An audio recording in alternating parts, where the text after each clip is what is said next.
Barely a week after jumping into the presidential race, New Jersey Governor Christie is facing pressure from Democrats to quit his day job. But Jan Crawford in Washington shows us he's not the only sitting governor who's facing criticism while running for the White House. Jan, good morning.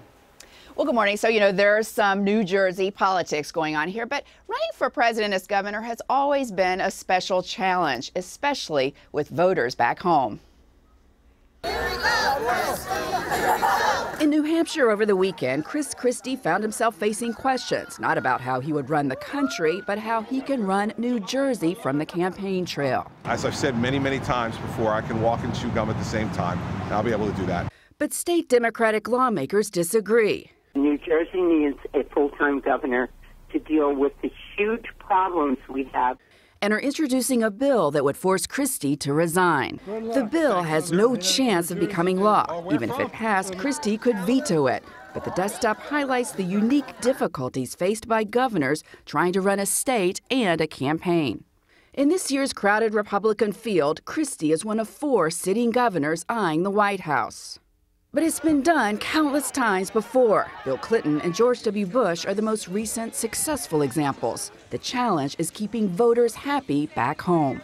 If the voters don't think you can, then they're not going to be, all that happy about you. Louis Jacobson is deputy editor of PolitiFact, who studied whether governors running for higher office are on thin ice. So it's a political risk. It is definitely a political risk for the candidate. Of course I'm going to help. That's because voters don't always like their governors paying so much attention elsewhere. Michael Dukakis is a Democratic nominee Michael Dukakis, a 3-term Massachusetts governor, saw his approval ratings go in the tank after his failed bid, as more recently did Texas Governor Rick Perry. Former Vermont Governor Howard Dean briefly considered running for president in 2000. When word got out, his approval ratings in the state plummeted. People didn't think that I should be gallivanting around the country if I was being paid by the taxpayers of Vermont. So this is not a Republican Democratic problem. This is what happens when you have to take this kind of time to run. Dean waited until 2004 to run, after he was no longer governor. But he thinks legislation to block sitting governors from giving it a shot is a bad idea. My bottom line is if I were a Democrat in the New Jersey legislature, I don't think I'd vote for this. You wouldn't vote for it?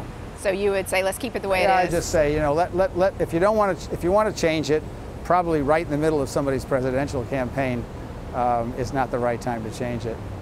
Now, senators don't seem to have this problem, maybe because there's, 100 of them. But for the governors, Dean said that the key is having support back home, like, say, having your lieutenant governor there ready to step in.